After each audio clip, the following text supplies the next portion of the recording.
Ternyata yang kita pahami selama ini, Fatihah itu punya nama 7, nama lain daripada surah Al-Fatihah 7. Tapi ketika kami membaca kitab yang baru saja kami beli, kitab itu dikirim dari Hadramut gitu. Fatihah bukan lagi punya nama 7. Bukan baru, sebenarnya ilmunya udah lawas kita. Nah hanya tahu, kita hanya tahu. Ternyata nama lain daripada surah Al-Fatihah itu 30 nama. Banyak benar namanya salahnya. Kita tahunya Fatihah itu kan Ummul Quran. Ya Fatihah ya Fatihah. Sab'ul Masani, 7 ayat yang diulang-ulang. Apalagi itu Asy-Syifa, Al-Wiqayah, Ar-Ruqyah, nama lain daripada nama surah Fatihah. Ternyata apa? 30 nama lagi. Saya baru tahu seperti itu. Saya saja merasa ketertinggalan saat itu ketika menemukan loh banyak soalnya. Nah itu. Dan satu nama itu pun dijelaskan lagi kenapa disebut seperti itu. Luar biasa. Ya itulah, kita ini kurang literasi ya. Literasi itu kan membaca buku ya, kurang itu.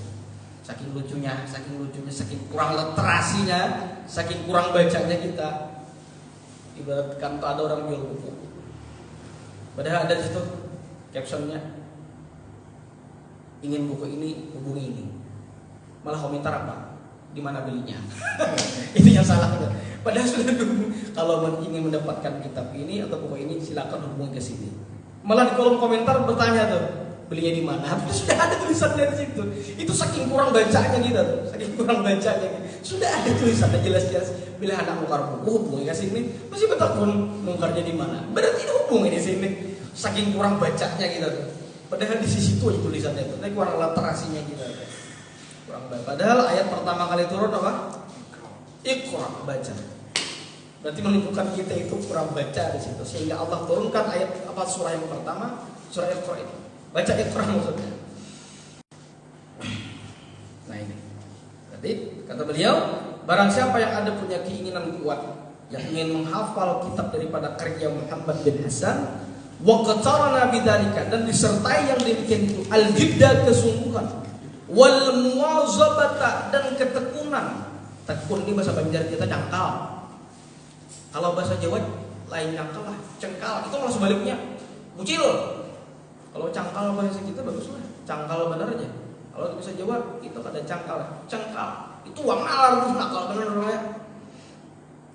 Nah, barang siapa yang tadi ingin menghafal atau menguasai daripada buku-buku karya Muhammad bin Hasan, namun keinginan tersebut diberangi atau disertai dengan adanya kesungguhan dan ketekunan, wujud-wujud atau cangkal dari kita, fadzahiru, maka secara lahiriahnya, secara zahirnya, annahu, bahwasanya orang seperti itu yahfadhu aktsaraha, ia telah menghafal seluruh kitabnya atau menguasai kebanyakan kitabnya, au nisfaha, atau separuhnya. Ini sebagai contoh saja dalam bahasan kitab ini. Ujar pengarang, siapa hendak menguasai kitab karya Muhammad bin Hasan, tapi hendak menguasai itu adanya kesungguhan dan ketekunan, maka orang tersebut sudah ada semangatnya tuh, ada semangatnya hanya. Berarti seolah-olahnya dia sudah ada perjalanan menguasai kepada seluruh kitab yang lain, atau bahkan juga paling tidak menguasai separuhnya. Belum lagi membacanya, apalagi belum lagi menguasainya. Kenapa? Setidaknya dengan semangat itu sudah ada muncul ke sana. Sering sekali kami sampaikan dalam urusan kita menuntut ilmu, orientasi kita apa? Tujuan kita apa? Bahasa sederhananya, niatmu itu apaan kuliah sini? Maka tidak jarang yang terjadi apa? Di beberapa syarah-syarah hadis, penjelasan hadis, Allah gagalkan itu dalam urusan cita-citanya. Kalau sudah di pertama tuh niatnya salah. Niatnya salah. Biasanya tidak akan bisa bertahan lama apabila niatnya rusak dari awal. Itu niat sudah pertama. Keinginannya apa? Kehendaknya apa? Aku ini hendak menuntut ilmu di sini, tujuannya apa? Itu bisa gagal terjadi apa? Gara-gara sudah niat pertama rusak. Makanya dibujuakan niat buatan bahasa. Nah seperti itulah para ulama menjelaskan. Anda bertanya kepada antum semua, kalau manusia itu tidak makan 3 hari, apa yang terjadi? Kelaparan, maksimal mati. Begitulah hati kita, hati manusia. Kalau tidak ada ilmu agama yang masuk dalam hati selama 3 hari, maka dapat dipastikan, kata para ulama, mati hati. Dalam hati apa? Sulit menerima kebenaran, sulit menerima informasi agama. Bahasa Banjarnya ngaleh dituduhin. Kenapa? Karena 3 hari hatinya itu tidak ada asupan ilmu-ilmu yang kerohanian membuat dirinya itu hatinya bercahaya. Dalam artian hati bercahaya itu bukan yang bersintar, itu lain. Terbimbing, perjalanan hidupnya terbimbing. Nah, kalau begitulah korelasinya, gambarannya atau taswirannya. 3 hari manusia tidak makan, mati. Maka seperti itulah hati manusia. Bahkan kata para ulama, kurang dari 3 hari, hati-hati lah. Kurang dari 3 hari itu bisa terjadi sesuatu. Makanya kemarin kita sangat mendukung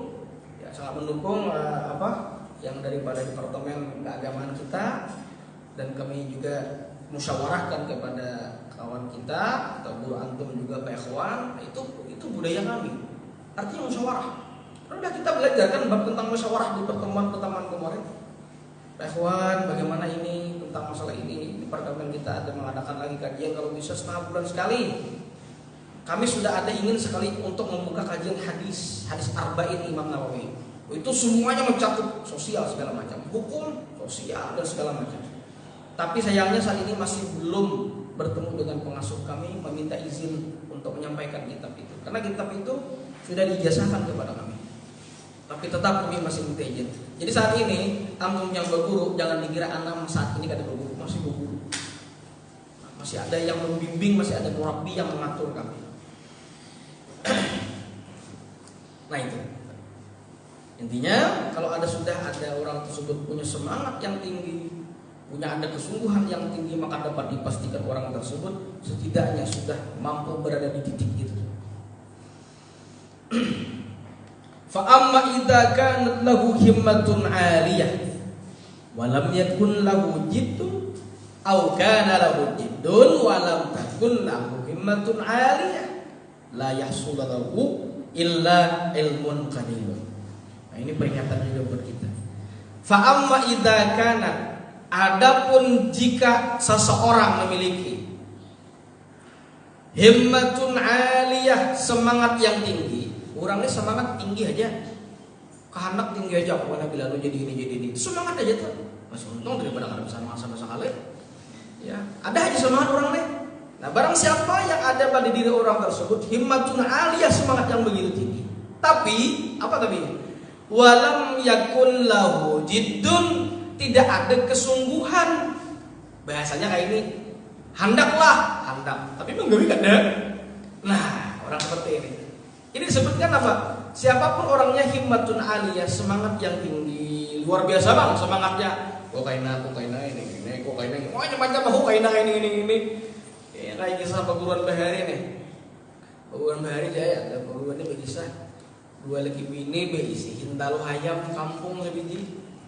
Hintalo hayam kampung sebiji tahu ya? Hintalo tagak tahalus bagus. Pak Amai tagak nabe hintalo buyo, tahalus dari hintalo hayam beras. Hintalo hayam kampung memang itu di ulah mata sapi halus bener itu. Hintalo buyo dulu mata sapi kocak.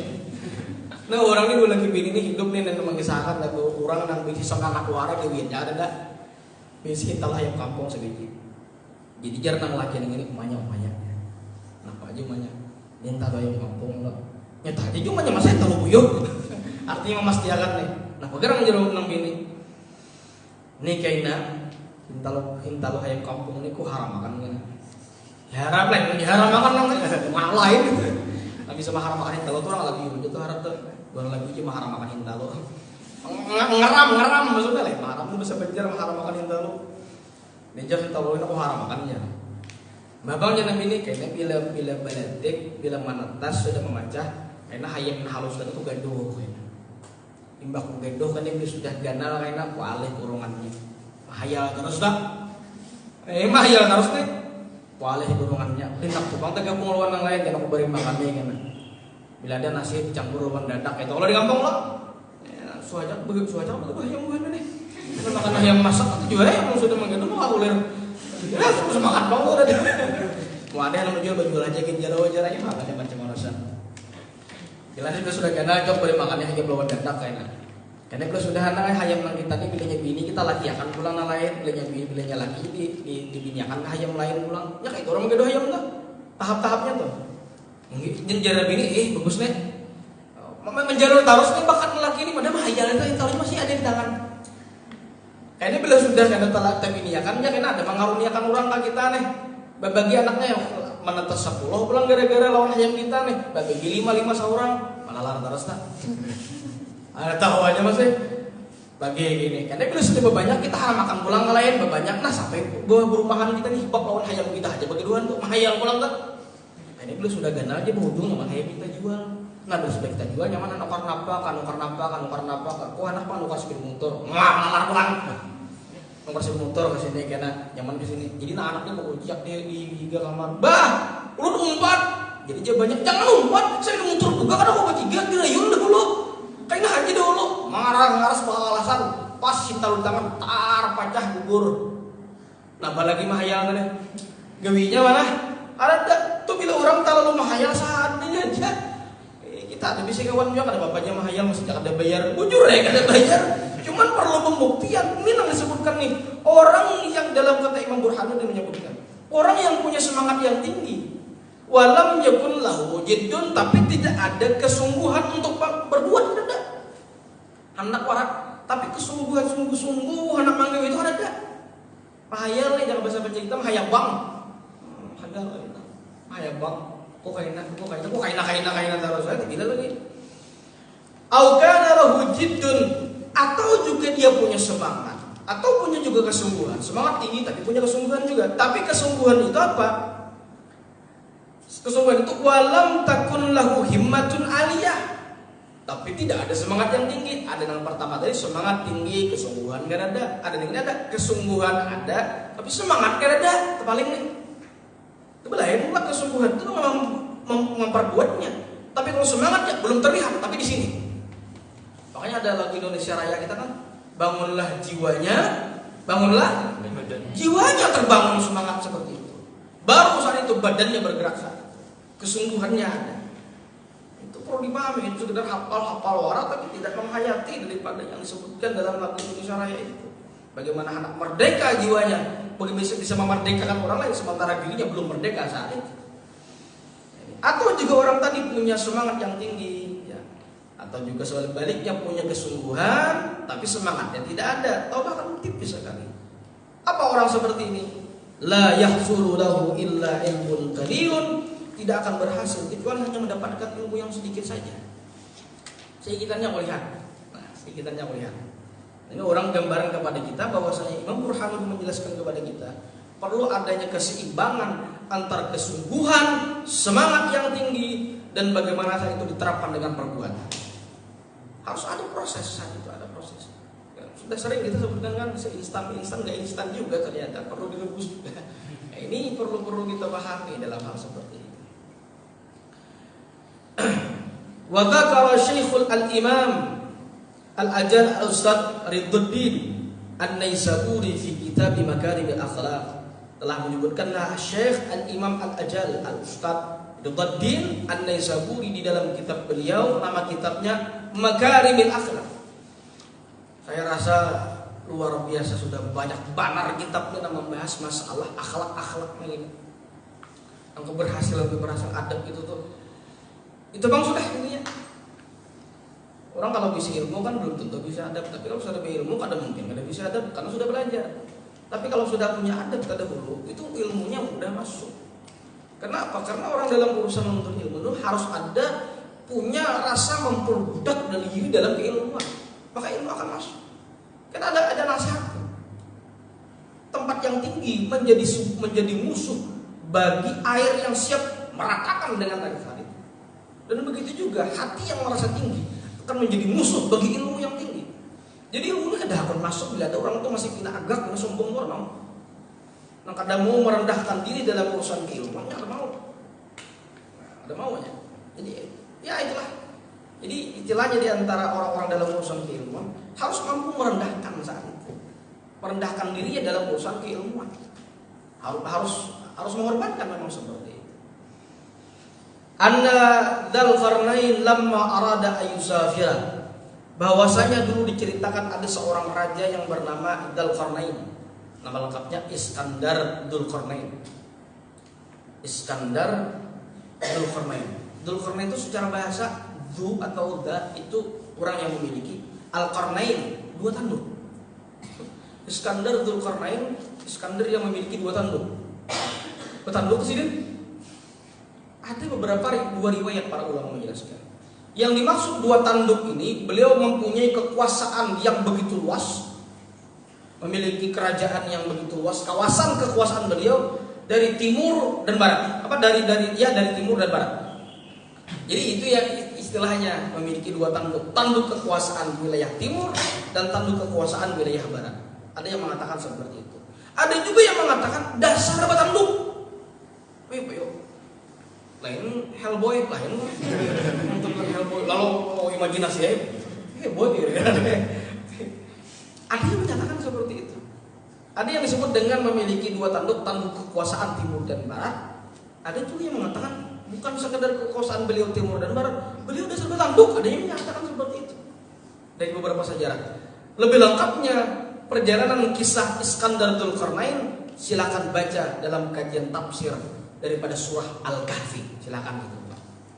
Tuh tafsir kita ada yang Mukasyir, ada yang Qurtubi. Cari mungkin dicek di situ, insyaallah ada bagaimana tentang kerajaan Iskandar Dzulqarnain sehingga dimasukkan cerita hidupnya di dalam Al-Qur'an. Seorang raja yang mempunyai kekuasaan tapi beriman kepada Allah yang luar biasa. Itu 3 kali hidup itu. Ada orang yang mungkin zalim kepada beliau.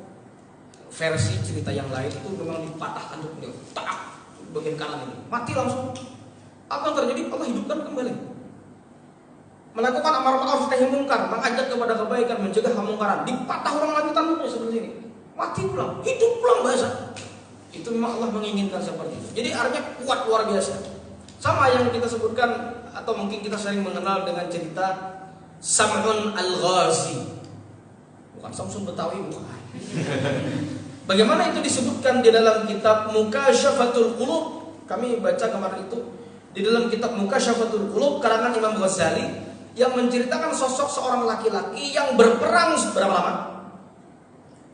1000 bulan. Wah, 1000 bulan berapa tahun? Kalau 1 tahun 12 bulan lah. 1000 bulan berapa tahun?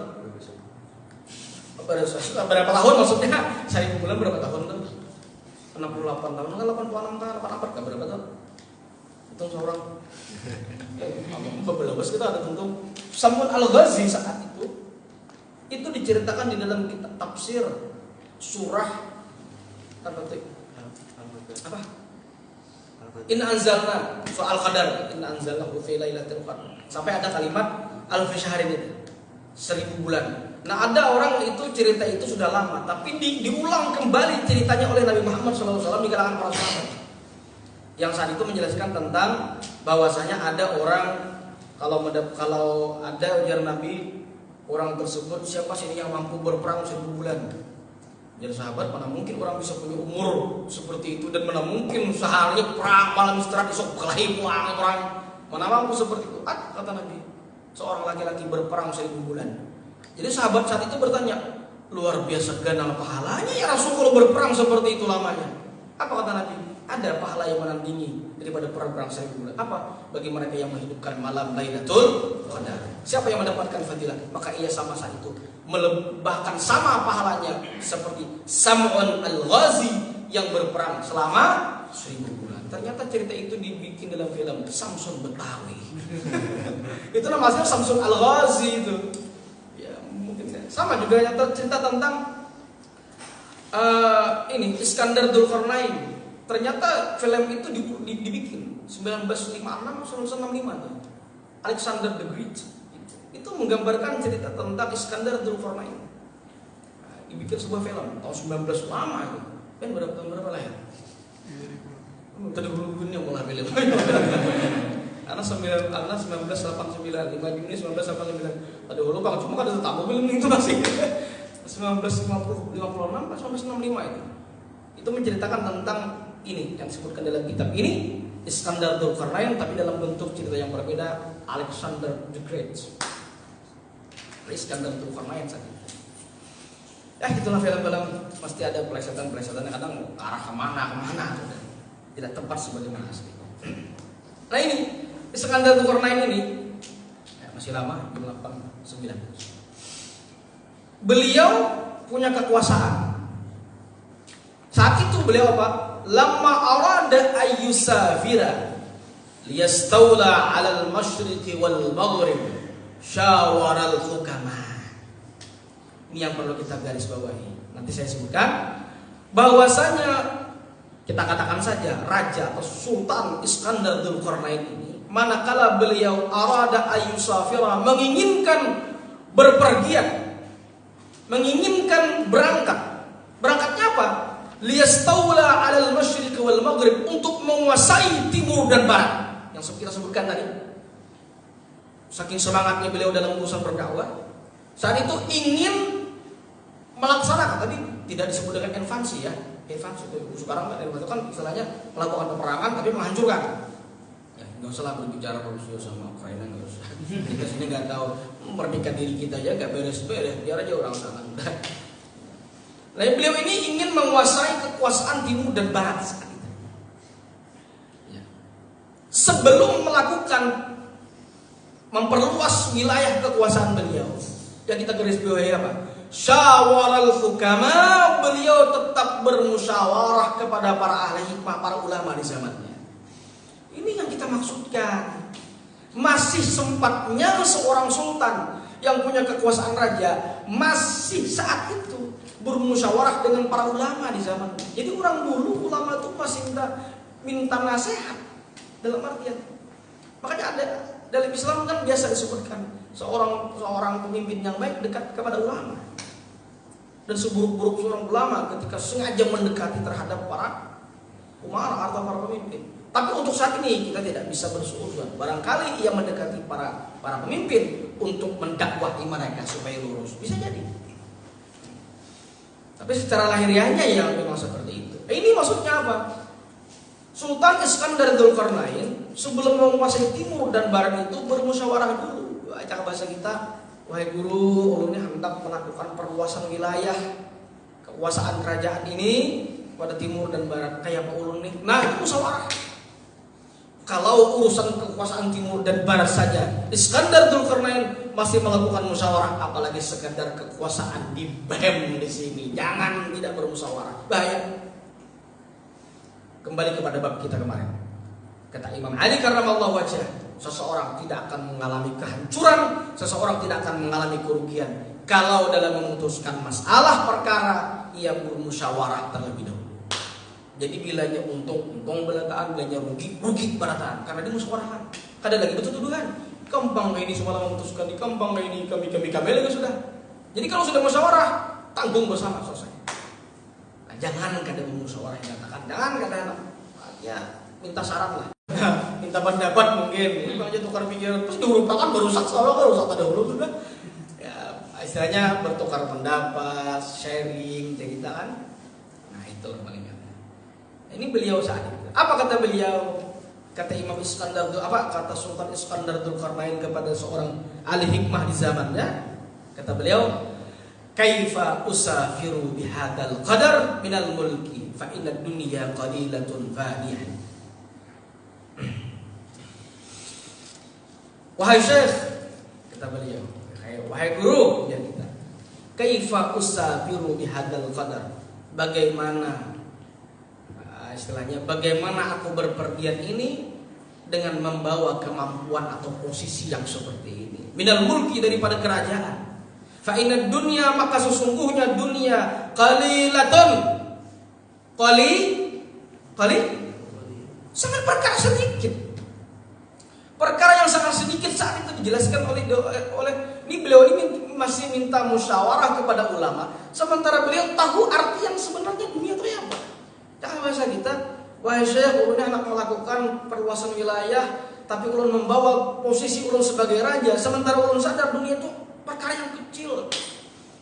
Ya, kalau sebelum minta nasihat, beliau sudah paham tentang hakikat dunia itu. Sudah paham dah, tapi masih bermusyawarah. Itu maksudnya. Walaupun intinya keputusan kita itu yang terbaik, tetap jangan merasa paling baik, tetap musyawarahkan. Kalau kepina ada permasalahan-permasalahan yang lebih bijak dan lebih tepat daripada kita yang saat itu merasa tepat. Ini beliau menyatakan, ulun hendak melakukan perluasan wilayah, tapi ulun paham dengan ulun sebagai raja saat ini bahwa dunia itu perkara yang kecil, perkara yang sedikit, faniyah, dan perkara yang bisa sirna, bisa binasa. Cara bahasa kita ini perlunya memperjuangkan kekuasaan, tapi ulun sadar aja dunia itu sedikit, tapi bisa binasa. Ulun sadar dunia ini kedalawaskan, dia juga mampu ulun memperjuangkan, makanya ulun musyawarah lawan pian. Nah, cara bahasa kita deh sekali nanturkan kayak ini ucap. Wa mulkud dunia amrun hakirun. Dan kerajaan dunia itu adalah perkara yang hina. Kita menganggap mulia, tapi versi daripada Iskandar Dzulkarnain adalah sesuatu yang hina. Tapi itu sudah amanah. Tapi beliau masih menganggap sesuatu yang hina. Sementara Iskandar Dzulkarnain menganggap urusan keduniaan termasuk posisi menjadi seorang pemimpin dianggap hina. Tapi sementara kita saat ini memperjuangkan kita memperjuangkan posisi, justru itu yang paling hina. Apakah kita tidak mengambil sesuatu yang hina? Itu juga kata kalau menjadi ketua BEM bukan pulang lain itu lain. Kenapa disebutkan dalam posisi itu mungkin ada niatnya, aku ingin menjadi sarana kebaikan, menjadi penunjang dakwah di kampus kita, misalkan itu lain lagi niatnya. Niat, makanya niat di situ. Makanya para ulama menjelaskan niat membedakan antara urusan adat dengan ibadat. Itu niat kan. Makan itu kan perkara adat, kebiasaan. Tapi ketika makan itu diniatkan menjadi ibadat, maka adat tadi menjadi ibadat. Hal biasa yang terjadi. Aku berpakaian ini biasa aja. Tapi kalau kita lihatkan aku berpakaian untuk menutup auratku daripada sesuatu yang haram, maka berpakaian tadi menjadi sesuatu yang sifatnya ibadat. Karena mungkin saat ini pakai ini imamah misalkan. Karena sebagai bentuk ta'aduban, adab dalam menjelaskan keilmuan. Maka saat inilah menjaga adab bagian daripada sesuatu yang diajarkan oleh Nabi. Ibadat jadinya. Jadi kita kadang kalau menilai hati orang tuh mungkin ada niatnya apa. Nah ini. Makanya urusan tasawuf itu meluruskan urusan kita, tapi tidak sok meluruskan orang lain. Falaisa hada min uluwin himmatin, kata beliau, fa inna dunya qalilun faniyah wa mulkud dunya amrun haqirun. Falaisa hada, maka bukanlah urusan ini min uluwil himmah, kayaknya tidak perlu untuk cita-cita yang tinggi. Wahai Syekh, bagaimana menurut kalian? Apa kata Syekhnya? Faqala al-hukama, kata para ulama hikmah menjelaskan kepada Iskandar Dzulkarnain, safir, pergilah engkau liyahsula laka mulkan dunia wal akhirah, diimbangi untuk mendapatkan kerajaan dunia dan kerajaan akhirat. Istilahnya seorang ahli hikmah menjelaskan, kalau engkau wahai Iskandar Dzulkarnain takut untuk hatimu terlalu terkait dengan urusan keduniaan dengan memperluas wilayah, maka silakan berangkat, tapi jangan lupa kaitkan dalam urusan dunia dan urusan akhirat. Ini yang menjelaskan. Maka urusan hati kita akan terbimbing saat ini. Makanya kita ingin istilahnya kampus kita ilmu keduniaan kita dapat, tapi ilmu keakhiratan juga kita dapat. Jadi keseimbangan antara dunia dan akhirat sebagaimana yang dijelaskan oleh gurunya Iskandar Dzulkarnain, silahkan memperluas wilayah, tapi jangan lupa urusan mendapatkan kerajaan dunia dan kerajaan akhirat. Engkau di dunia mendapatkan kerajaan, tapi jangan sampai kau menjadi seorang budak di akhirat. Artinya Pak, menjadi raja juga di akhirat dengan mendapatkan kepemimpinan yang kau pimpin selama itu. Apa kata beliau? Kata Iskandar Dzulkarnain ketika menyikapi daripada gurunya, kata beliau, hada hasanun. Ini pendapat yang bagus wahai Syekh. Kalau urusan dunia mungkin iya, tapi kalau engkau menjelaskan urusan akhirat, kayaknya aku setuju juga. Waqala Rasulullah sallallahu alaihi wasallam. Maka saat itu Nabi juga beliau berkata dengan mencuplik atau mengutip daripada hadis daripada baginda Nabi, kata Iskandar Dzulkarnain, innallaha yuhibbu ma'adil umur wa yakrahu safsafaha. Kata Nabi, sesungguhnya Allah Subhanahu wa taala mencintai perkara yang luhur, perkara yang baik, dan Allah Subhanahu wa taala tidak menyukai safsafaha, perkara yang hina. Ini memang hina, tapi Allah taala mungkin bisa melihat niatmu dalam urusan keduniaan untuk mencari pundi-pundi daripada amal-amal akhirat. Maka ini perkara baik, silakan. Nah, itu silakan maksudnya ya. Pesan terakhir adalah waqila fala ta'jal bi amrika wastadimhu fama shalla asaka kamustadimi. Fala ta'jal bi amrika, jangan engkau terlalu bergegas-gegas dalam urusanmu. Jangan terlalu terburu-buru dalam urusanmu. Bahasa Banjar juga, jangan terlalu bagagasakan bila berurusan. Maka itu aja kayak pacarannya. Ya sudah dari awal disiapkan maksudnya. Ini tak gasak-gasak kamu berubah kan? Nah, dari awal sudah disiapkan. Bi amrika dalam urusanmu wastadinhu, dan bertahanlah dengannya. Artinya jangan bergesa-gesa juga, bukan berarti ditinggalkan, tapi tetap untuk mengurusnya. Fama shalla asaka kamustadimi, maka tidaklah dapat bisa meluruskan tongkatmu seperti orang yang bertahan. Istilahnya lain juga orang nang mengurusi, lawan orang nang kada mengurusi. Semangat maksudnya itu. Waqila Abu Hanifah wallahu a'lam bissawab. Semoga Allah Subhanahu wa taala memantapkan niat kita, meluruskan hati kita dalam urusan dunia dan akhirat ini, semakin menambah keistiqomahan dan semangat kita tanpa berubah sebagaimana semangatnya para ulama-ulama terdahulu, dan kita mengkaji kitab ta'lim wa muta'allim. Semoga Allah Subhanahu wa taala meluruskan niat kita sekali lagi, urusan dunia kita, urusan akhirat kita, amin. Sampai akhir hayat kita husnul khatimah, amin ya rabbal alamin. Al-hadiniyah wa likulli shalihah. Al-Fatihah.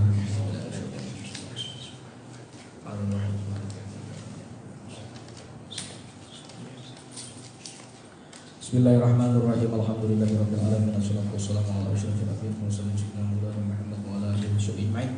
Allahumma anfa'na bima 'allamtana wa 'allimna alladhi yanfa'una wa rabbana faqihna wa faqihna. Allahumma askur ibana wa ibana wa 'allimna anna wa la tudhi wa aqutu wa minna.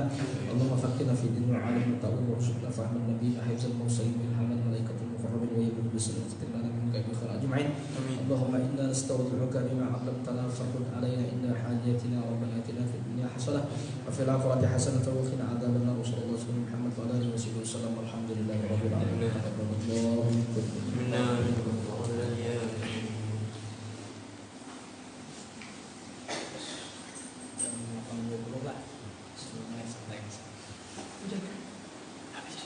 Hujan.